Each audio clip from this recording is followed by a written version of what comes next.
याचा मला आनंद आहे, नक्कीच आनंद आहे. आता काही जण म्हणतील ज्यांच्या पोटात दुखतं, दुखलंच पाहिजे, दुखायलाच पाहिजे. ते म्हणतील आणि हिंदुत्व सोडलं का? अजिबात नाही, बरोबर आहे. कारण शिवसेना प्रमुखांनी जे मला शिकवलेलं, माझ्या आजोबांनी शिकवलेलं ते मी हिंदुत्व मानतो. या गोमूत्रधाऱ्यांचं हिंदुत्व मला मान्य नाही. आणि जे शिवसेना प्रमुख सांगायचे, कधी पण मी भाषणातली वाक्य काढून दाखवू शकतो की कधीही शिवसेना प्रमुख सामान्य मुस्लिम समाजाबद्दल एक अपशब्द सुद्धा बोलले नाही. ते नेहमी बोलले ते अतिरेक्यांविरुद्ध आणि देशद्रोह्यांबद्दल बोललेले. आणि माझं पुढचं भाषण सुरू करण्याच्या आधी मी काल एका सभेत बोललो होतो आणि दसरा मेळाव्यात बोललो होतो, संभाजीनगरला बोललो होतो. ते पुन्हा एकदा स्पष्ट करून सांगतो, कारण तो एक शब्द घेऊन हे जे पोटावळे आहेत ना त्यांनी सुरुवात केली, यांना बघा कोणाचं प्रेम आलंय. होय, मला मी जे सांगणं त्याचं प्रेम आहेच. आणि ते उदाहरण म्हणजे औरंगजेबाचं. तुम्ही कालचं माझं भाषण ऐकलं असाल, चॅनलवाल्यांनी ते दाखवलेलं आहे. तुमच्याही मनात प्रश्न आला असेल की अरे हा बाळासाहेबांचा मुलगा एकदम औरंगजेबाचं कौतुक करायला लागला. हे कोणता औरंगजेब? जो आपल्या छत्रपती शिवाजी महाराजांच्या हिंदवी स्वराज्यावरती चालून आला होता तो औरंगजेब नाही.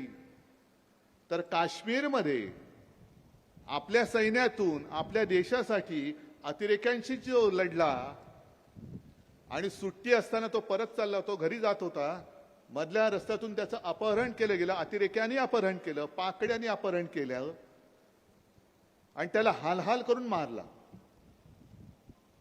कोण होता औरंगजेब? मुसलमान होता. कोणासाठी लढला? आपल्या देशासाठी लढला. आणि नुसता लढला नाही तर त्याला अतिरेक्यांनी हाल करून मारला, छळ करून मारला. मग तो औरंगजेब मुसलमान असला तरी आपल्या देशासाठी ज्यांनी बलिदान केलं तो आपला मानायचं नाही? मानायचं नाही. आणि हेच तर आमचं हिंदुत्व आहे. आमचं हिंदुत्व हे देवळात घंटा बडवणारं नाहीये, अतिरेक्यांना ठोकणार आहे. आणि अतिरेक्याने हा नाही विचार केला की अरे हा औरंगजेब आहे, आपल्याच धर्माचा आहे, सोडला नाही त्याला. तू हिंदुस्थानच्या बाजूने लढलास, हिंदुस्थानच्या बाजूने लढलास, तू मुसलमान असलास तरी आम्हाला शत्रू आहेस. आणि त्यांनी त्याला मारला. तो औरंगजेब, तो मी माझा म्हणतोय. काय माझं चुकतंय? अत्यंत स्पष्ट आहे ना.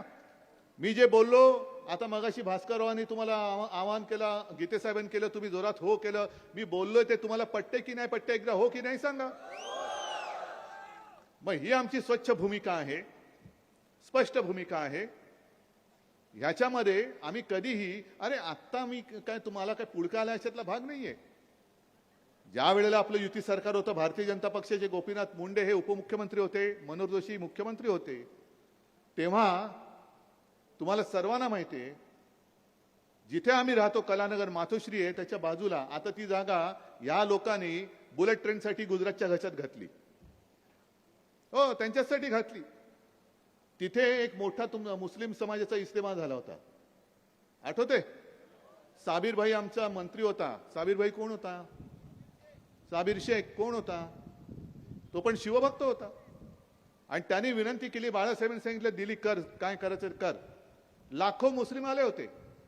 आणि तेव्हा सरकार जरा थोडं घाबरलं होतं. आपलंच सरकार होतं. मुंबई पोलीस कमिशनर वगैरे सांगत होते की बाळासाहेब जरा तुम्ही त्या दिवसांमध्ये घरी नाही थांबलं तर बरं. तुला का नाही, इकडे लाखोच्या संख्येने मुसलमान येतील आणि तुमच्या घराच्या बाजूलाच आहे. तुला मग काय झालं, मी घरात राहणार, कोणी नाही येणार म्हणे माझ्या इकडे, काळजी करू नका, अजिबात करू नका. मी देशद्रोह्यांच्या विरुद्ध आहे, मुसलमानांच्या विरुद्ध नाहीये. आणि मुंबईमध्ये तो इस्तेमा व्यवस्थित पार पाडला. त्यावेळेला भारतीय जनता पक्ष आमच्या मांडीला मांडी लावून बसलाच होता ना. तर त्यावेळेला त्यांनी हिंदुत्व सोडलं होतं सत्तेसाठी. ही भूमिका स्वच्छ आहे.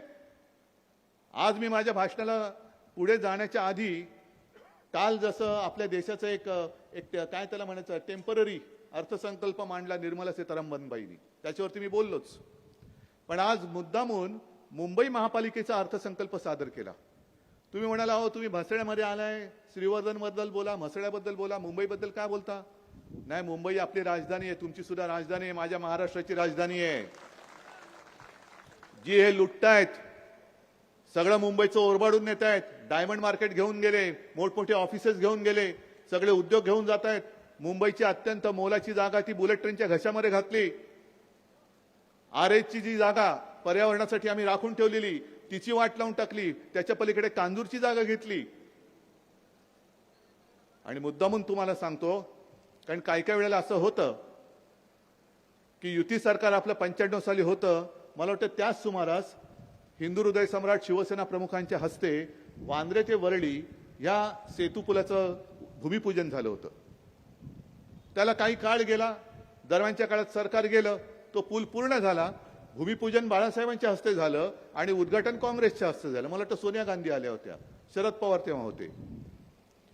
आता सुद्धा एका गोष्टीचं मला समाधान आहे की ज्या एका स्वप्नाचं मी वचन दिलं होतं ते म्हणजे वरळी ते नरिमन पॉइंट ह्या सागरी महामार्गाचं किनारपट्टीचा जो मार्ग आहे त्याचं भूमिपूजन माझ्या हस्ते झालं होतं. त्याचं उद्घाटन करायला देशाचे पंतप्रधान 19 तारखेला येत आहेत. म्हणजे एक गोष्ट चांगली झाली की उद्धव ठाकरे जे वचन देतो ते पूर्ण करतो, याला साक्ष आता माझ्या देशाचे पंतप्रधान असणार आहेत की बघा हे उद्धव ठाकरेंनी दिलेलं वचन. आणि कदाचित तो बोर्ड आता काढला असेल, कारण तो परवडणार नाही त्यांना कोणाच्या हस्ते भूमिपूजन झालं. पाहिजे तर मी फोटो पाठवतो, बातम्या पाठवतो की उद्धव ठाकरेंनी वचन दिलं होतं, उद्धव ठाकरेंनी भूमिपूजन केलं होतं आणि आता तुम्ही त्याचं उद्घाटन करतात. मला अभिमान आहे, मला आनंद आहे की माझ्या वचनाची पूर्ती पंतप्रधान करतायत. ह्याच्यामध्ये दिल्लीचं एका पैशाचं श्रेय नाही. हा सगळा जो काय मार्ग आहे तो मुंबई महापालिकेच्या कष्टाच्या पैशांनी केलेला महामार्ग आहे. पण प्रधानमंत्रीजी तुम्ही मुंबईत येतात, तुमचं मी स्वागत करतो, पण आल्यानंतर तुम्ही तुमच्या बाजूला एक फूल दोन हात जे बसतील त्यांना विचारा जरा की अरे एवढं मोठं बढिया काम करोनाच्या काळात सुद्धा मुंबई महापालिकेने पूर्ण केलं. काय महापालिकेची ताकद आहे. तो मोठा ते मशीन आणलं होतं, त्याचं नाव आदित्यने ठेवलं होतं मावळा. त्यातनं तो टनेल पूर्ण केला, सगळं केलं. न थांबता न थकता करोना काळात सुद्धा रात्रंदिवस काम करून हे काम पूर्ण केलं. म्हणून निवडणुकीच्या आधी प्रधानमंत्रीजी तुम्हाला फीत कापण्याचं श्रेय मिळतंय, त्याचं धन्यवाद माझ्या मुंबई महापालिकेला द्या. आणि ज्यांचा काडीचाही संबंध नाही असे एक फूल दोन हात जे तुमच्या बाजूला बसतात, एक पैशाचं त्यांचं योगदान नाही आणि श्रेय तर अजिबातच नाही. कल्पनाशक्ती त्यांची नाहीये, कल्पनाशक्ती ही आपली होती, आपली आहे. त्यांना सांगा अरे नालायकानो, तुम्ही करत तर काही नाही मुंबईसाठी, पण करोना काळात सुद्धा मुंबईने हे काम पूर्ण केलं. त्याच करोना काळामध्ये मुंबई महापालिकेने जे अपूर्व असं काही काम करून ठेवलेलं आहे, धारावी मॉडेल जगभरात प्रसिद्ध झालं, त्याचं श्रेय तुम्ही देत नाहीये. त्याच्यासाठी तुम्ही मुंबई महापालिकेला बदनाम करतात. म्हणजे दिल्ली सरकारला जमलं नाही ते माझ्या मुंबई महापालिकेने करून दाखवले, याबद्दल मला मुंबईचा अभिमान आहे. जे तुम्ही नाही करू शकलात ते माझ्या मुंबईने केलं आणि तुम्ही करू शकला नाहीत म्हणून तुमच्या पोटात दुखतंय आणि त्याच्यासाठी ती भ्रष्टाचार नसलेली खिचडी तुम्ही खाल्लीत म्हणून तुमच्या पोटात दुखतंय. कसला भ्रष्टाचार आहे. आणि करोना काळामध्ये मी सुद्धा इकडे बघितलं ना, सगळे मुस्लिम आले आहेत, हिंदू आलेले आहेत, काल जैन होते. तुम्ही मला सांगा तुमच्यात मी मुख्यमंत्री असताना करोना काळात भेदभाव केला होता का. ना धारावीमध्ये केला, ना कुठेही केला नाही, मालेगावमध्ये सुद्धा केला नाही. कारण जेव्हा आम्ही शपथ घेतली मुख्यमंत्री म्हणून, ती संविधानाची शपथ घेतली. ज्या संविधानाची शपथ पंतप्रधानांनी सुद्धा घेतलेली आहे, तीच शपथ त्याच घटनेवरती हात ठेवून मी शपथ घेतलेली होती. सगळ्यांशी समानतेने वागेल, मी कुठेही भेदभाव नव्हता केला आणि करणार नाही. शिवसेना रक्तदान शिबिर घेतं, आमचं रक्त कोणाला जातं, हिंदूला जातं, मुसलमानाला जातं, आम्ही नाही बघत. पण जे काम केलं आहे, तुम्ही चांगलं काम कराल, तुमची आम्ही तारीफ करू. पण जर मी अनेकदा सांगितलेलं की करोना काळामध्ये देशामध्ये सर्वोत्तम मुख्यमंत्र्याचा बहुमान पहिल्या 5 मला नेहमी मिळाला. हे माझं कर्तृत्व नाही, हे सगळं माझ्या जनतेचं आणि प्रशासनाचं हे कर्तृत्व आहे. त्यांच्यामुळे म्हणजे हे त्यांचं नाव मुख्यमंत्री म्हणून माझं नाव त्याच्यात आलं, माझं नाहीये काय त्याच्यात श्रेय. पण आपल्याला जर का आपल्या लोकांची तारीफ करता येत नसेल तर कपाळ करंटे टीकाकार असतात जे आपलेच, त्यांना अभिमान वाटायला पाहिजे होता की जगाला जे जमलं नाही, जगाने ज्याची तारीफ केली ती मुंबई, त्या मुंबई महापालिकेचं कौतुक करायच्या ऐवजी तुम्ही मुंबई महापालिकेला बदनाम करताय. आणि ज्या मुंबई महापालिकेने स्वतःच्या हक्काच्या पैशाने, केंद्राच्या पैशावरती नाही, जो सागरी महामार्ग केला, त्याचं श्रेय घ्यायला प्रधानमंत्री येत आहेत. प्रधानमंत्रीजी, तुमचं मुंबईत स्वागत आहे. फक्त आशा एक आहे, कारण गेल्या वर्षभरात मी तिकडे काही गेलेलो नव्हतो. निवडणुकीच्या साठी घाईगडबडीने हा अर्धवट तर तुम्ही ओपन नाही ना करत. म्हणजे एकच बाजू ओपन केली, कर दो का पूर्ण करताय. ते आता 19 तारखेला कळेल की पूर्ण ब्रिजचं उद्घाटन करताय, महामार्गाचं करताय, की अर्धवट घाईघाईनी श्रेय घ्यायला करताय, ते कळेल. पण निदान एक गोष्ट नक्की की त्या निमित्ताने पंतप्रधानांना आपल्या मुंबईची ताकद काय ती कळेल, की मुंबई आपल्या ताकदीवरती काय करू शकते. ही मुंबईची ताकद आहे. बाकी सगळा आनंदी आनंदच आहे. इकडे आज मला आल्यानंतर जे गीते साहेब बोलले, त्यावेळेला जी पोटनिवडणूक झाली होती, मला खरंच तुमच्या सगळ्या श्रीवर्धनकरांचे आभार मानायचे, धन्यवाद द्यायचे. ते एवढ्यासाठी द्यायचे की त्यावेळेला मगाशी तुम्ही कोण काय बोलला त्याचं नाव, म्हणजे कळलं सगळ्यांना, त्याला शिवसेना प्रमुखांनी लात मारून हाकलून दिला होता. तो गेला नव्हता, त्याला हाकला होता, गेट आउट. आणि काळ थोडासा विचित्र होता. एकामागोमाग एक पोटनिवडणुकीत आपण पराभव स्वीकारत होतो. श्रीवर्धनची पोटनिवडणूक आली, काय करायचं, कोण लढणार. मग आपले तुकाराम बुवा उभे राहिले आणि तुकाराम बुवांनी तुम्हाला सगळ्यांना सोबत घेऊन चमत्कार करून दाखवला. आणि ती आपली जी मालिका चालली होती ती त्यांनी खंडित केली. याच्यासाठी तुकारामजी तुमचं आणि तुमच्या सगळ्या श्रीवर्धनकरांचं मी खास लाख तुम्हाला धन्यवाद देतोय.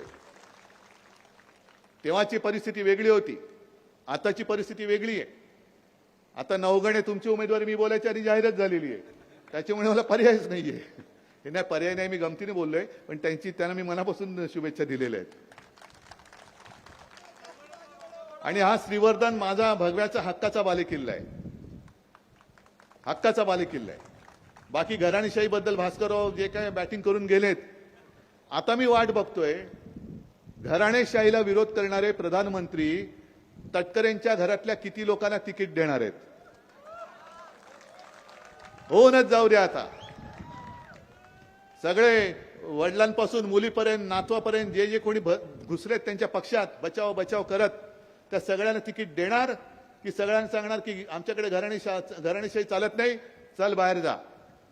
आणि तिकीट नाही दिलं तर मग मला तटकरेंना विचारायचंय की तुम्ही तरी देखील जे त्यांच्या ताटाखालचं मांजर झालं ते तसेच राहणार की परत पवार साहेबांकडे येणार. कारण पवार साहेबांनी सगळं त्याने दिले, आता भास्कररावांनी सांगितलं. मग सगळं ज्यांनी दिलं त्यांच्याकडे परतणार की ज्या एका लाचारीने तुम्ही गेलात तिकडे, त्यांनी तुम्हाला जर का नाकारलं तरी देखील तिकडेच चाकरी करणार, हे सुद्धा उघड सांगा. आणि जर तुम्ही उद्या सांगाल की मला भाजपने तिकीट नाही दिलं तरी मी भाजपमध्येच राहीन, हे निवडणुकीच्या वेळेला कळेल. भाजपमध्ये म्हणजे भाजपच्या सोबत, जवळपास भाजपमध्येच गेलेत ते. कारण असं बोलावं तर लागेल, कारण मी आज एवढ्या जाहीर सभेत बोलल्यानंतर उद्या त्यांना बोलावंच लागेल. आमच्या घरात एकालाही तिकीट नाही दिलं तरी त्याच्यापेक्षा तटकरीजी तुम्ही असं जाहीर करा की भाजपची किंवा प्रधानमंत्र्यांची जे एक धोरण आहे घराणेशाहीला विरोध, ते धोरण आम्ही स्वीकारतो आणि आमचं घराणं राजकारणातून आता निवृत्त होत आहे. तटकरे साहेबांनी जाहीर करावं की आता बस झालं, आम्ही आता जे काय खाल्लं ते आता आधी थोडं पचवतो आणि मग परत बघू. पण आता तूर्त प्रधानमंत्र्यांचं जे धोरण आहे त्या धोरणानुसार आमच्या घरातनं एक